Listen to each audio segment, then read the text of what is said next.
speaker today is Herkulaas Combrink. I know him best as the co-director for the Interdisciplinary Centre for Digital Futures, but he has many roles and much experience in higher education, medical science, computer science, data analytics, and research in various disciplines. So while Herkulaas is giving his talk, you're welcome to put questions in the chat. But after the talk, we will have a Q&A session where you're welcome to raise your hand and speak to us directly. So I hope I've covered everything. Herkulaas, welcome and thank you very much for doing this talk. Over to you. Thank you so much. And thank you so much, colleagues. I just want to do another sanity check if I'm audible and fine. Now, what I would like to do instead now is I would like to make a few assumptions. The first assumption is that not everyone has actually used ChatGPT. So I'm going to assume that not everyone on this platform has actually used it and has actually played with it a little bit. That's the first assumption.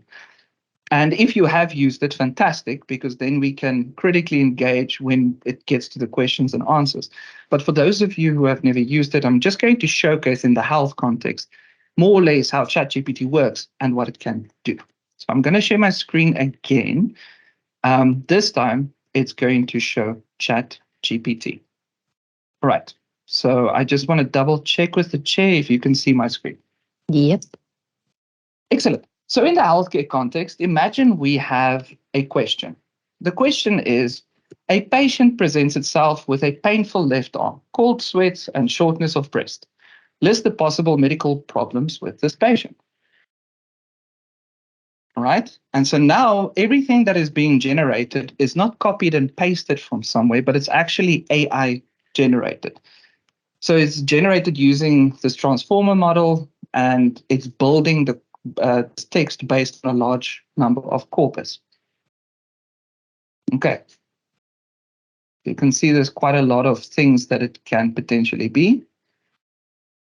So I see the first one is a heart attack. So let's ask it, what is the medical term for a heart attack? All right. And so, okay, so it's called a myocardial infarction. All right. So this is where ChatGPT gets powerful. So now let's start asking you questions. Write a 50-word abstract describing a myocardial infarction.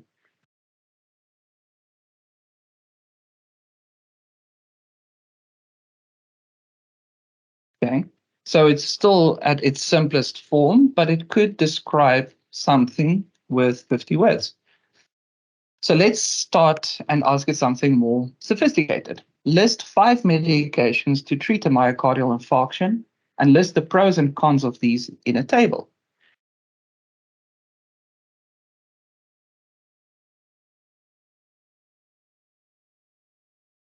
Yes, it starts with aspirin. All right. Nitroglycerin. Okay. Beta blockers, interesting.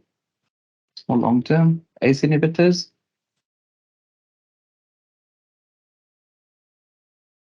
Thrombolytics. Okay. Of course. And so it adds a little prompt and says that it's important to note that the use of these medications may vary depending on individual circumstances and medical history, and should always be prescribed and monitored by a qualified healthcare professional, of course. Let's say we take it a step further and we wanted to help us brainstorm certain ideas. So give 5 cutting-edge research topics to study a myocardial infarction. Okay. Artificial intelligence and machine learning techniques to predict and prevent heart attacks by analyzing data from electronic health records and wearable devices. That's interesting. Develop new medical. Oh, I like topic number 3. So these are now research topics that were generated. Again, the speed at which it generates this is what you should pay attention to, and also the ease at which the grammar of these topics are used. I particularly like topic number 3. So type it. I like topic number 3. Can you write a study protocol for this? including a research design and instruments needed to study this. All right. So what's very interesting is that it already started with the title, Developing Novel Medications for the Prevention and Treatment of Myocardial Infarction. Interesting. It gives an introduction, very similar to the one that was written above, but then it adds and says, the study aims to develop new medications that target specific pathways involving heart attack, such as inflammation and thrombosis. Okay, so the study design, it wants to use a randomized double-blind placebo-controlled clinical trial. Okay, it's quite expensive, but all right. Participants will be randomly assigned to one of two groups, treatment group, which will receive the new medication, the control group. Okay, excellent. Inclusion criteria, this is good. Exclusion criteria, this is great. The intervention, so it describes that at a very high level. Outcome measures, what it will do, this is good. So what's it going to use? Patient, okay, excellent. All right. Quality of life. This is interesting because quality of life is something that we can measure as a questionnaire. You get a lot of different quality of life questionnaires. Why don't we ask ChatGPT to create a quality of life questionnaire based on the information above? All right, so it starts. Okay, so it even gives instructions. That's quite useful. So in general, how would you rate your overall quality of life after experiencing a myocardial infarction? And then it gives a 5-point Likert scale. Have you experienced any physical limitations or difficulties in your daily activities since your myocardial infarction? Yes or no? If yes, excellent. If no, excellent. Has it impaired any of the following tasks? This is good. Have you explained any pain? This is excellent. All right. So I'm going to take a step while it's still generating this question and it's continuing with it. I would like to know from the colleagues in the chat and the colleagues online before we continue, because this is the absolute start of it, because there are a lot of people on this call. Before we continue with the workshop, are there any questions up until this point before we go to the next section? Herkulaas, yes, maybe one relevant to your current GPT chat.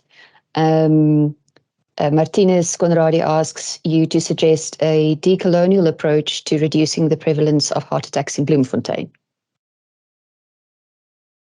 Okay, this is very interesting. You know what? Let's do this. It's out of the box. So, suggest a decolonial approach to reducing the prevalence of heart attacks in Bloemfontein.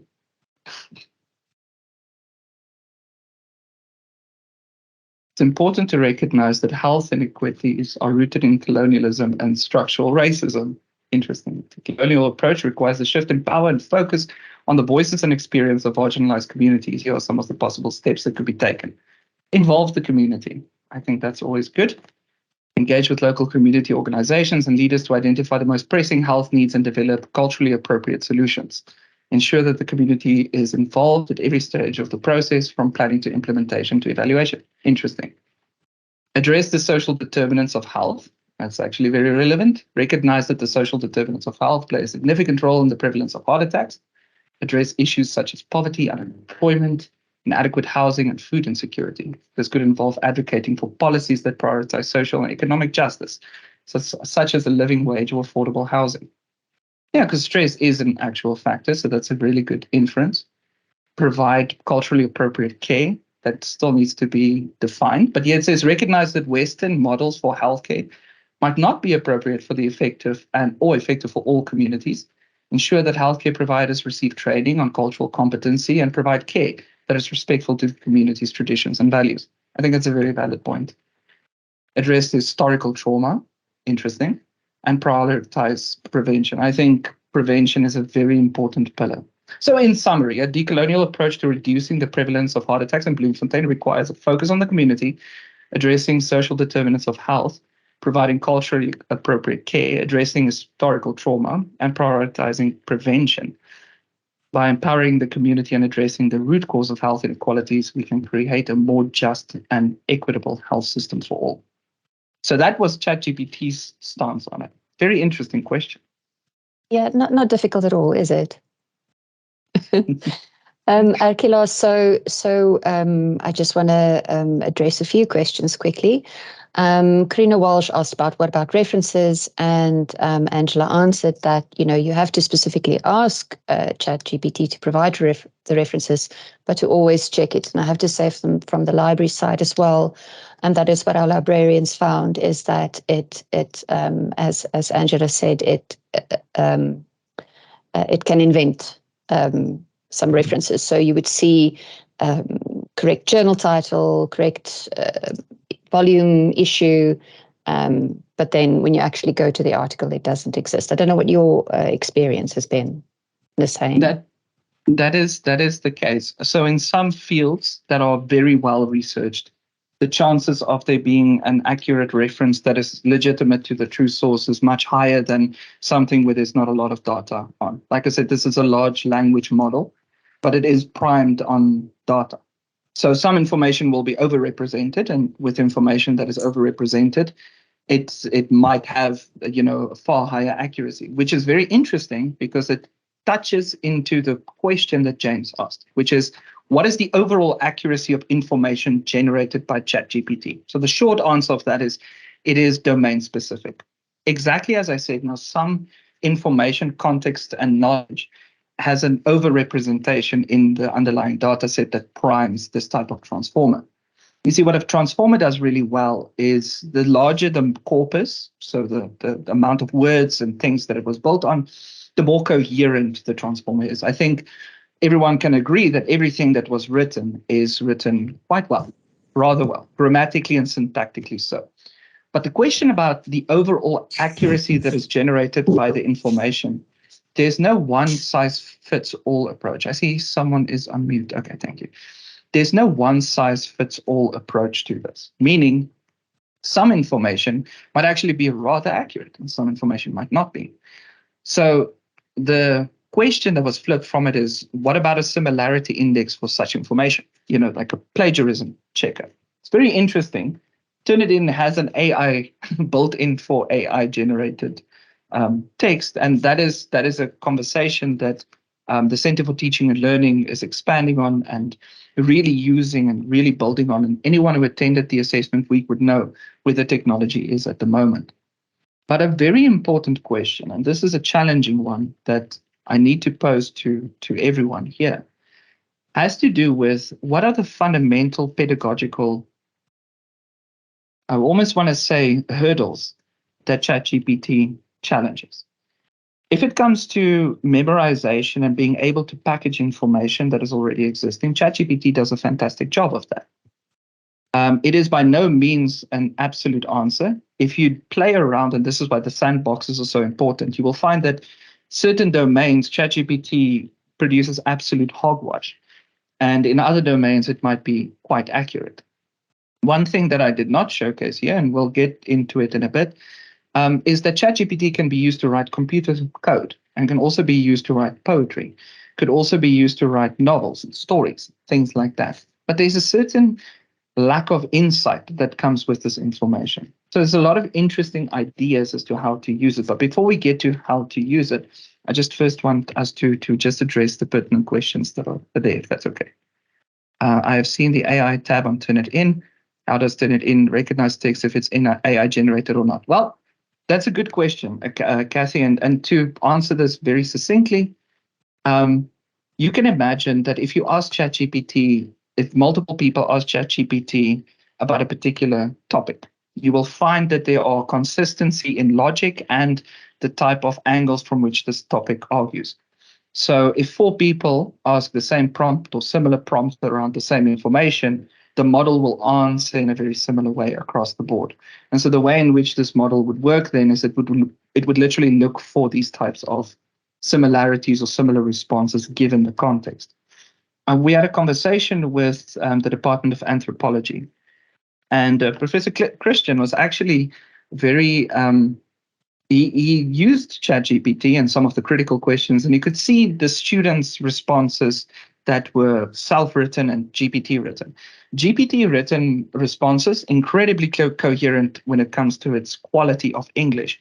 But when it comes to the critical insight and the depth required, it might not always interpret the question with the same lens, theoretical lens, if you may, as well as interpret the information that is required. Okay, Angela Scott said, I suppose you mean what Turnitin would assign to similarity. Very low. When I've tested it, it came out at 14%. Agreed. If you use it just on its normal functions, so the way Turnitin normally works without the AI assistance, then it will see it as something new.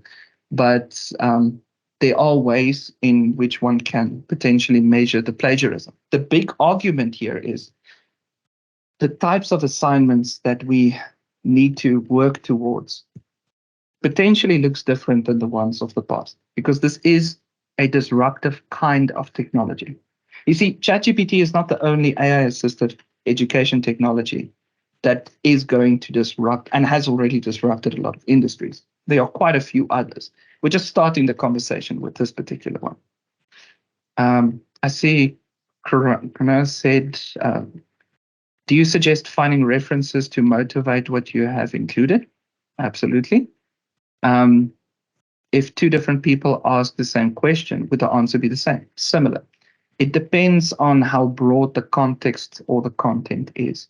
So if you have a very specific type of question, so about a myocardial infarction, for example, which is very specific, if multiple people ask it, you will pick up the similarity and the trend between them. What will happen with plagiarism and similarities?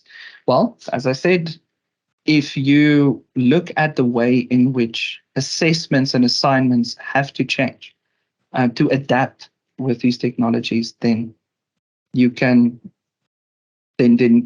can be used. So I see there's a lot of questions, which is fantastic. If a student generates a research protocol, as per the example, using ChatGPT, how do they reference it as it is not their original work? So I don't know if you're aware of this, there's already scientific papers out there with ChatGPT as a co-author.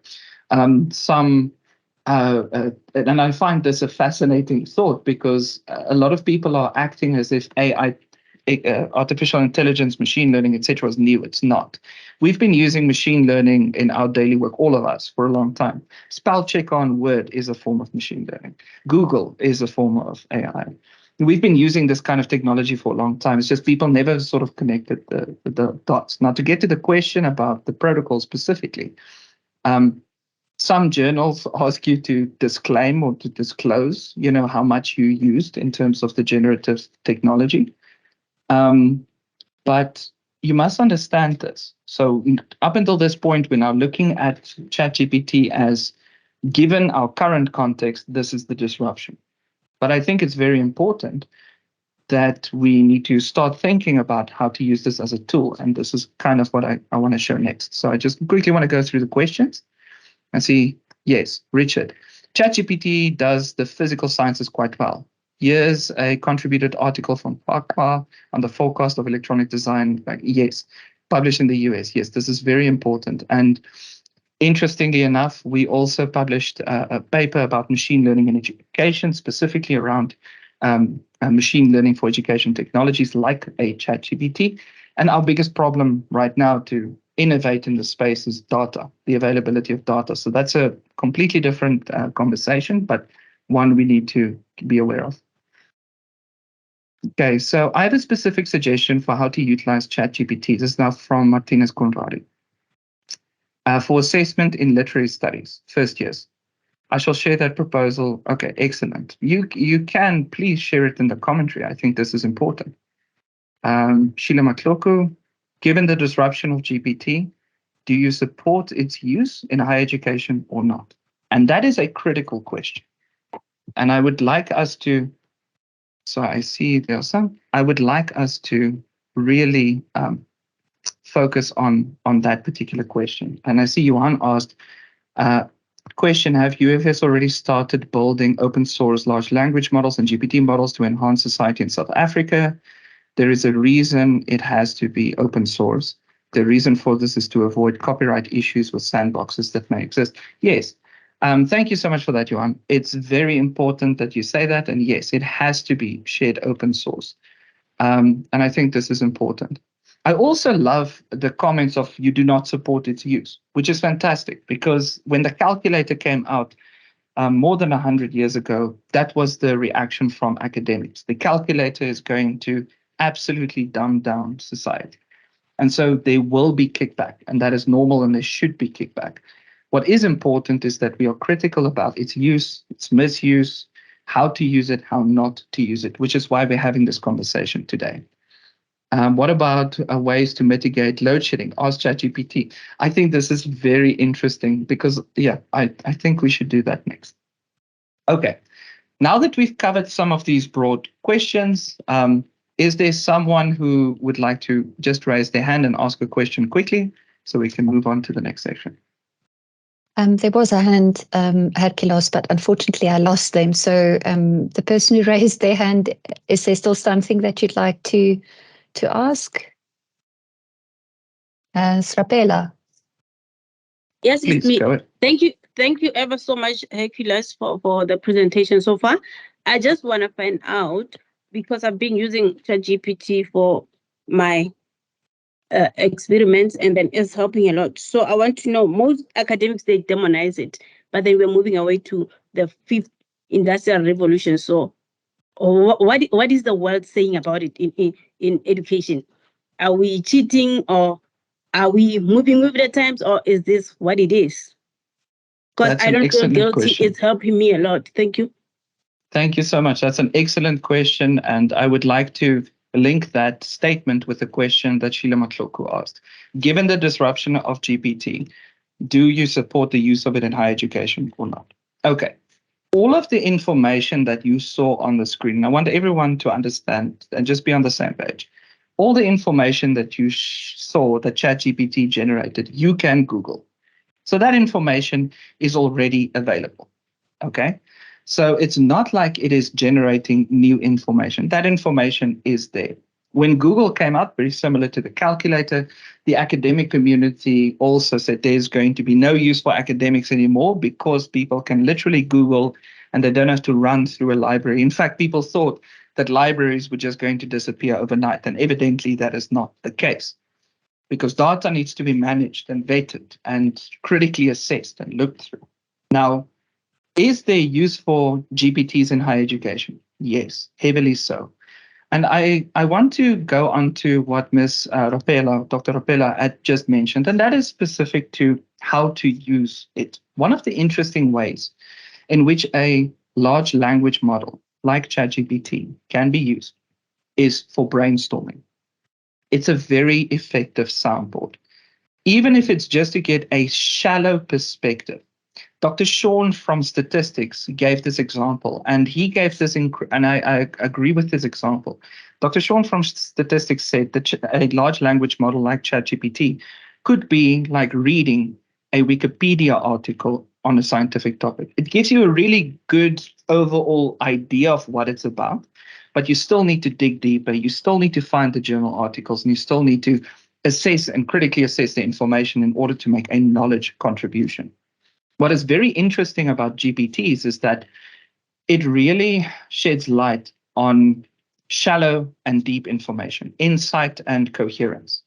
So one thing it can do really well is coherence, and large language models can build coherence quite well, given the way in which it's written and how well it is phrased. So it does that. What it really struggles with is insight.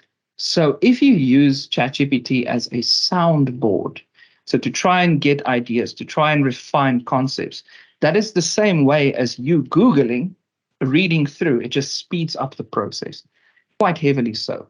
Again, like I said, it's just a condensed, summarized version.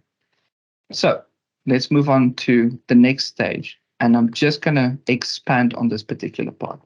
So in this instance, we have a study protocol and we have sort of a suggested title. Okay, I'm just going to go back up. And we have the quality of life questionnaire that was created. Right, so let's just look at the different titles. Okay, so developing novel medications for the prevention and treatment of myocardial infarction. But if you think about the title in and of itself, developing novel medications is really difficult when it comes to exploratory pharmacology. This isn't something that you just do. You need to have some kind of an idea. So I would say, can you be more specific about the topic? Give me 5 titles of similar topics. All right. So now I took this initial topic design, which was developing novel medications for the prevention and treatment of myocardial infarction, which from an English language perspective sounds coherent, but when you think about it, it's actually rather vague. Okay, so now I asked for more specific topics. Targeting inflammatory pathways for myocardial infarction, prevention and treatment. Again, incredibly broad, but it's more specific. Investigating the role of lipid metabolism in myocardial infarction and developing novel therapeutics. Same story, it sounds good, but it's still incredibly broad. Exploring the potential of stem cell-based therapies for myocardial infarction treatment. So this is, again, a bit more narrow, but it's still incredibly broad. Engineering cardiac tissue constructs for myocardial infarction repair and regeneration. Okay, again, very broad. Designing small molecules and peptides for myocardial infarction treatment from in vitro to in vivo studies. Again, incredibly broad. So I can say thank you for this. Not that the AI has feelings, but I think it is really cute that one can say thank you. Thank you for this, but can you give me 5 more topics based on topic 3 above? Be more specific.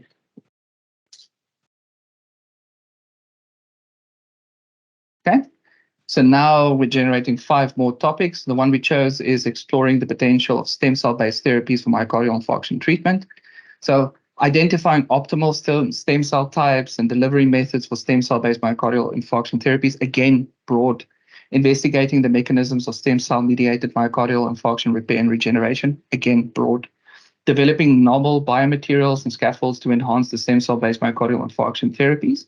Okay, it's a little bit more specific, but again, broad. There's nothing specific or detailed about it. So how do you manage and mitigate this particular problem? Well, one of the things that you can do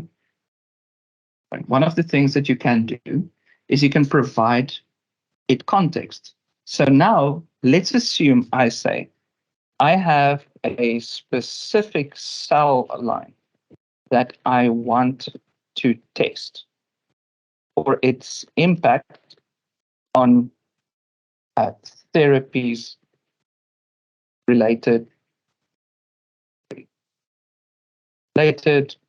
to a myocardial infarction. This cell line works with heparin. Can you use the context above and what we had spoken about to develop to develop 5 different research topics, titles, let's say research titles. So now I gave it some context, okay, which is a little bit more specific. So now the titles are the effect of heparin on the therapeutic efficacy, specific cell line in a myocardial infarction model. Okay, but it doesn't specify what model, and it doesn't specify, but it at least knows that the heparin is specific. Investigating the mechanism of heparin-mediated enhancement of, insert the special cell line here, based myocardial infarction therapies. Optimizing the dose and administration schedule of heparin in combination with, given the cell line of for myocardial infarction treatment. Evaluating the safety and efficacy of, insert the cell line here, in combination with heparin for myocardial infarction treatment in preclinical models, again, very broad. Developing novel strategies to enhance the therapeutic potential, insert your cell line here, and heparin for myocardial infarction treatment. So now I can take it a step further and I can say, okay, what I want is to investigate the use of heparin and machine learning to monitor the potential someone has of developing another myocardial infarction. Can you take the context above and the proposed titles and provide a new or 5 new research topics, titles, let's say titles. So now that I've given it that context, developing a machine learning algorithm to predict the risk of a recurrent myocardial infarction and evaluating the impact of heparin therapy. This is now way more specific. Integrating machine learning and heparin treatment for personalized monitoring and prevention of recurrent myocardial infarction, more specific. Investigating the long-term effects of heparin treatment and machine learning-based monitoring on recurrent myocardial infarction rates, very interesting. Evaluating the feasibility and effectiveness of digital health solutions, combining heparin and machine learning for post-myocardial infarction monitoring and prevention. Assessing patient perceptions and acceptance of heparin machine learning-based monitoring system for recurrent myocardial infarction prevention. So now you can see that there are 5 different trains of thought. The one methodologically is more patient perception-based, and the other one is more based on the methodologies of using actual machine learning algorithms and assessing how accurate that would be. So now we've gone through, and this is the point, we've gone through multiple iterations of this, starting from these broad topics. And every time I had to give it prompts to be more specific and more specific and more specific and more specific. And what you end up realizing the more that you use large language models like this is that you need to provide it a lot of context in order to get something that is scientifically sound. So there's a difference between coherence and something that is scientifically sound. Coherence, and this is what the language model does really well, is it phrases it and puts it in a way that sounds really cool. It sounds great. But its scientific rigor and its insight and depth behind it is probably lacking. This is why when Dr. Rapela mentioned using it as a brainstorming tool, this is exactly what it helps with. The more you work with something like a GPT model or large language model, you can refine your thoughts. You can move from something that is rather broad to something that is quite specific in terms of its coherence. But it's also a way of soundboarding because you give it context and you see how it frames this context, which is quite important. You can also ask it very interesting things. Can you take, and this is quite fascinating, can you take title 3 and turn it into a poem? Let's see what happens. So ChatGPT is now going to take investigating the long-term effects of heparin treatment and machine learning-based monitoring on recurrent myocardial infarction rates and write a poem inspired by this.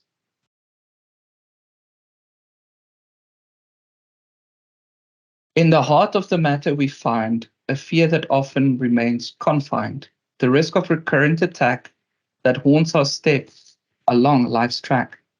But what if we could predict and intervene before it sticks, a treatment that could lessen the rate of myocardial infarctions? Wait, with heparin as a trusted aid and machine learning as our guide, we delve into the long-term effects and what this combination protects.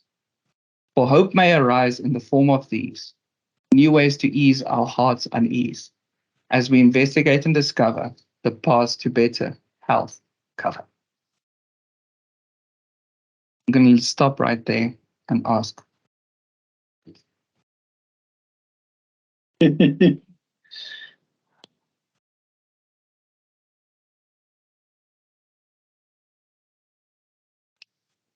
Exactly, it helps with mind blocks. Oh, very true. Thank you very much. Appreciate it.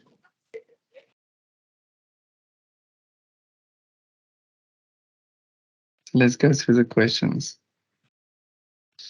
UFS must be careful not to fall into the trap of marketeers selling ChatGPT essay detectors. Yes, such as detecting flag human written text as GPT generated. That is possible. Thank you, Prof. Elaine. Can ChatGPT write equations? That is an excellent question. Let me share my screen. So this is a very important function, and this is where I think personally ChatGPT shines. It shines in writing specific equations as well as code. So let's take something very simple that we all know. Write the mathematical equation of a standard deviation. It is very straightforward. I mean, all of us know this formula, right? And then it does that incredibly well. And then it explains to you how a standard deviation works as well. Let's say you are using a particular piece of software like R or Python, and you would like to know what the computer code of this is. You can literally say, write the equation above in the Python language. So now it tells you what module to use, and it actually gives you some dummy data. And then it starts by giving you the particular outputs for this. I was quite impressed by this as someone who programs in Python a lot. That it's quite amazing that you can use the physical code for this. Now, obviously, this works with more sophisticated equations as well. So write the mathematical equation of the Bellman's equation in reinforcement learning. So I know that this is obviously this is now a lot more complicated, but it can in math. Please. So sorry, it's just giving it weirdly. So I want the beautiful equation. Come on, in LaTeX.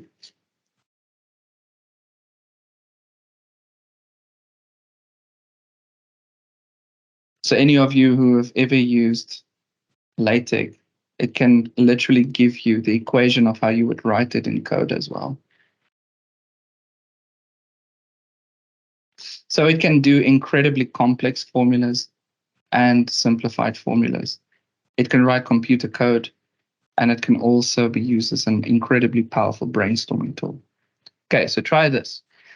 So here's the thing. I'm gonna put this out, Richard, and thank you for that.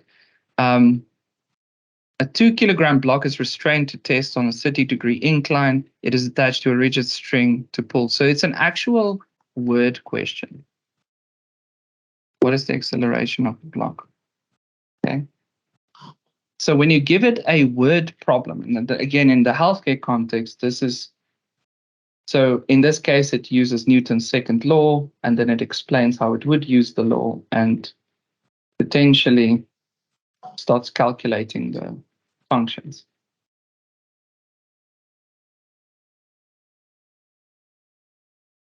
And so in this particular question, it actually solves the problem, which is fantastic because you can really, really go, and it's really important. So here it says, Nike, the generation of a reference list on ChatGPT was a bit dubious or non-existent at the time.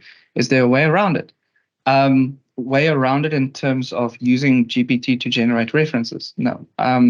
There are other GPT models available that you can use for references specifically. We're just talking about ChatGPT today, but there are other GPT tools that you can use to help you generate references. An old IT does junk in junk garbage. Gecko, yes, the model is only as good as the data it's trained on. Exactly. Lincoln Solomon, that is true. The Gecko model is very true. That said, I think that humans will ultimately be the producers of data for model training and the evaluators of data. That is exactly it. So thank you so much for that, Lincoln Solomon. You are correct. That is one of the academic critiques currently going around, that human beings would be responsible for the vetting, the production of really good data, and ensuring that the outputs of the model are really good, but that the heavy lifting of the model itself, methodologically, is an automated process. Very similar to how people used to view baking a cake. Initially, it was a very traditional hands-on approach. Now it can be done by a factory process. The raw ingredients, meaning the raw data, still has to be produced and produced in a really good way. If you use terrible raw ingredients, you're not going to get a fantastic cake in the end. So you need to use good raw ingredients. The factory process is automated, but the output and the input is still vetted by people. You can see a large language model as a very similar thing as well.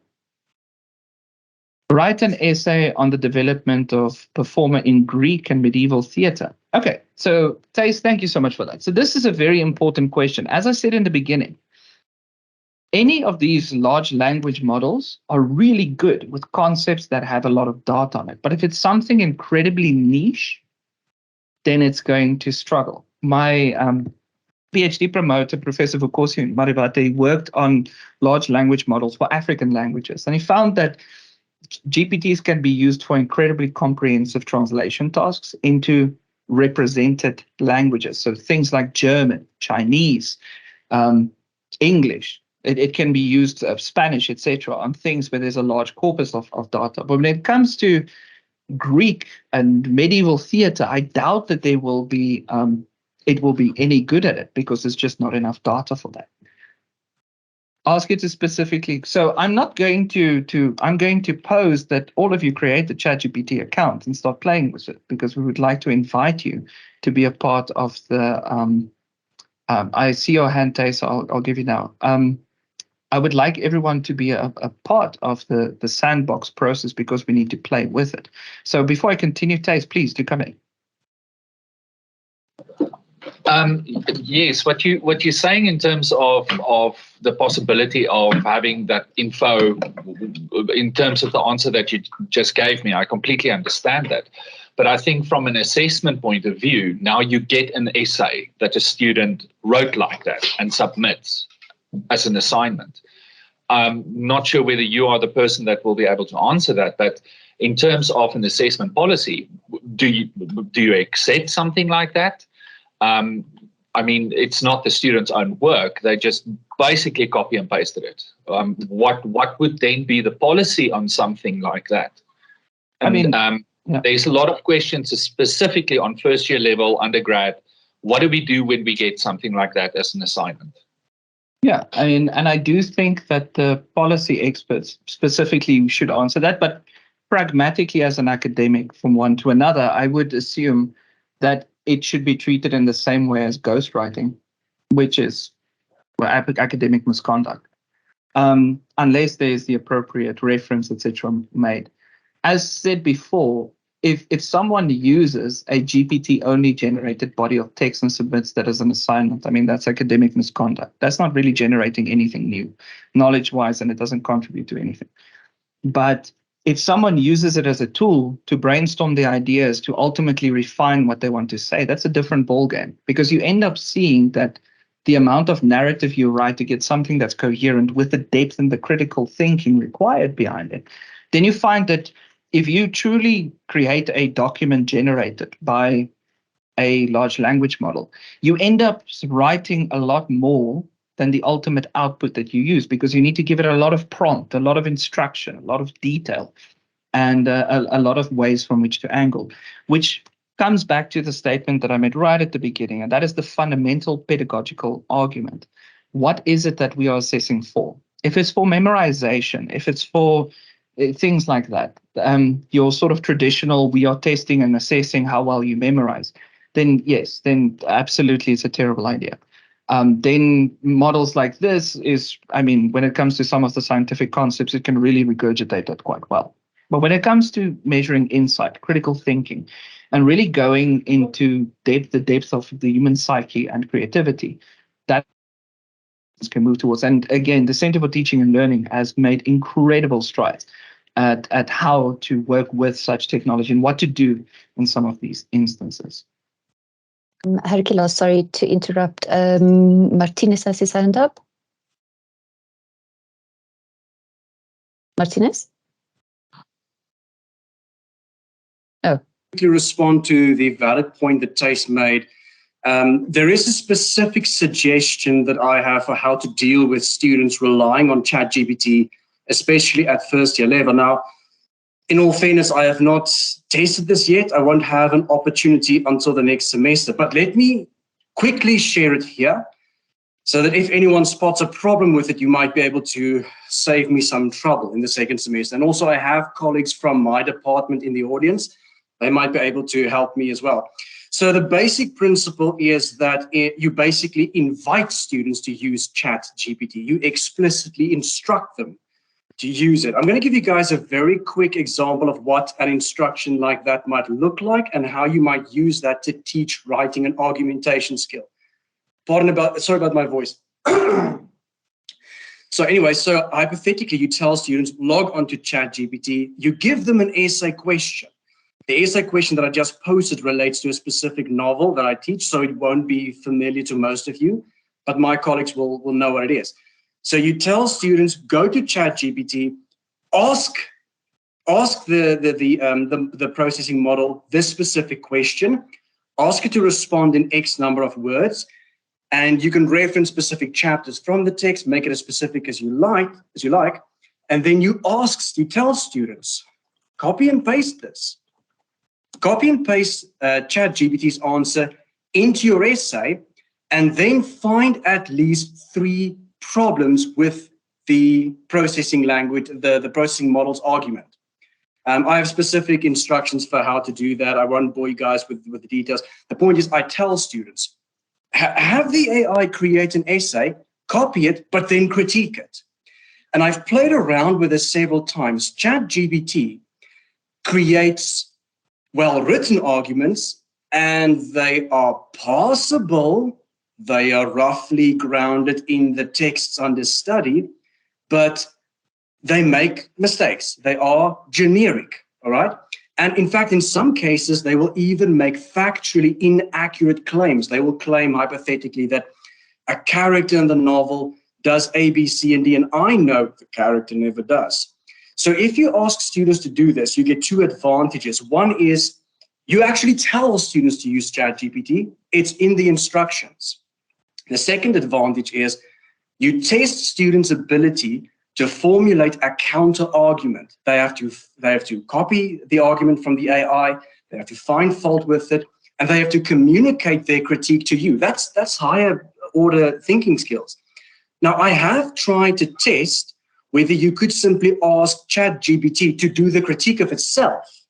And that's fortunately where, at this point, it tends to fall to pieces. It has a really hard time critiquing itself.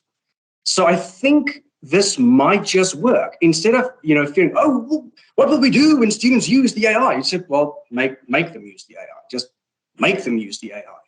Because you can still test higher order critical thinking, argumentation, and writing. Now, this is in theory. I haven't tested this yet. If anyone can spot a problem with this, let me know, then it might just save me a whole lot of heartache. Herkulaas, sorry, we've got a few minutes left of the presentation. I know there's one question, I don't know if I missed your answer, about the IP and copyright when using ChatGPT. Yes. Would you like to, because I think both of us are equipped to answer that question, but if you would like to, please jump in, you're more than welcome to. I do have knowledge about copyright and licensing and IP, but not in relation to ChatGPT at the moment, so I would appreciate your answer.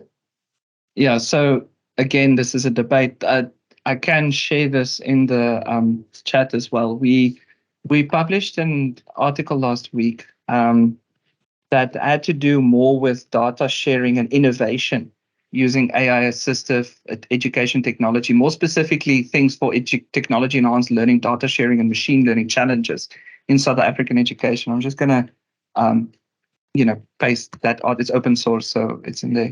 So I'm just pasting it in the chat.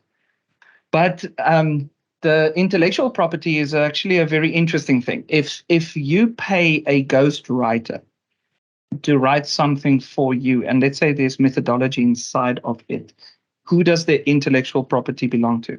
It's the same way as which commissioned research works. So in the commercialization and contract research space, if you get paid to do certain kinds of research, where does the intellectual property reside?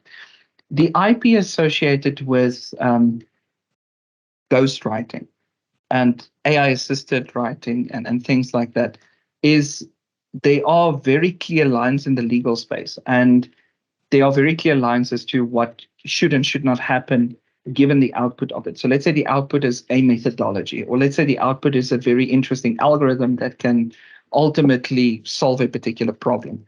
That intellectual property looks different than if it was to generate a piece of computer software, because then you go into issues of a patent versus copyright and things like that. From a copyright perspective, you can pretty much go gangster as long as you have the ultimate code and copyright the functionality of the code and make sure that there was nothing like it prior. But when it comes to the actual patenting, etc., that would reside on the laws of the countries that you use it. And that is where lawyers and legal teams need to literally battle out the IP for that. So there's no very simple answer. It all depends on how it was used. Was it used to create intellectual property in the form of a new technique and method that can advance science? Or was it used to, write a story? Because the intellectual property for all of these outputs differ fundamentally so. And for that, you need an expert on IP laws. Yeah, absolutely. Even without AI, copyright and IP is complicated. All right, so Tina shared some more information in the chat, which I think is very helpful. Thank you so much for that. I think we'll stop now because everybody does have other meetings and appointments as well. Herkulaas, thank you again. I think from a librarian's point of view, your mention of using ChatGPT as a Wikipedia type starting point is quite a good way because that's what we also promote.